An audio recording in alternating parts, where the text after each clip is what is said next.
वाराणसी में मुख्यमंत्री के आदेश पे जिस परियोजना की जांच चल रही है, प्रधानमंत्री द्वारा जांच से पहले ही इस परियोजना को लोकार्पित कर दिया जाता है।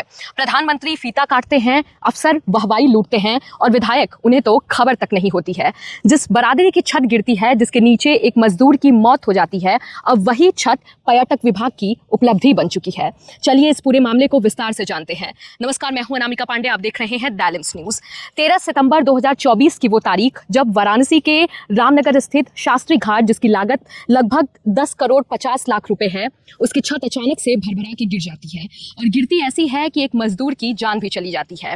पर्यटक विभाग का कहना था कि ये परियोजना निर्माणाधीन है, लेकिन इसी 11 अप्रैल को जब प्रधानमंत्री मोदी अपने संसदीय क्षेत्र वाराणसी आते हैं तो इस परियोजना का लोकार्पण करा दिया जाता है प्रधानमंत्री द्वारा। अब सोचने वाली बात यह है कि वही परियोजना है जिसकी जांच मुख्यमंत्री के आदेश पे चल रही है।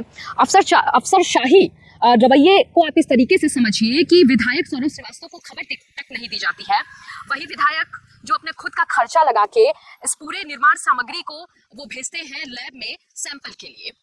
और आपको बताएं कि पर्यटक विभाग द्वारा कहा जाता है कि चूंकि ये परियोजना निर्माणाधीन थी और आकाशीय बिजली गिरती है तो अचानक से छत जो है वो भरभरा के गिर जाती है। लेकिन एडीएम सिटी की जांच रिपोर्ट में खुलासा होता है कि ये छत और खंभों को जोड़ने के लिए न ही पत्थर और न ही लोहे के किसी क्लैंप का उपयोग किया जाता है, सिर्फ गारा लगाया जाता है और वो भी बारिश में घुल जाता है, जिसकी वजह से इसका जो बेस है, बुनियाद है, वो कमजोर हो जाता है।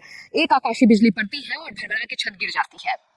अब सोचने वाली बात यह है कि आईआईटी बीएचयू और आईआईटी कानपुर के रिपोर्ट में यह खुलासा होता है कि सब कुछ ठीक था, लेकिन साहब अगर सब कुछ ठीक था तो ये छत गिरी कैसे? और गिरी भी ऐसे कि अचानक एक मजदूर की मौत तक हो जाती है। अब जनता सब देखती है, जांच भी और जवाब भी। अब देखना होगा कि इस पूरी जांच रिपोर्ट में अंतिम चेहरा किसका लगाया जाता है।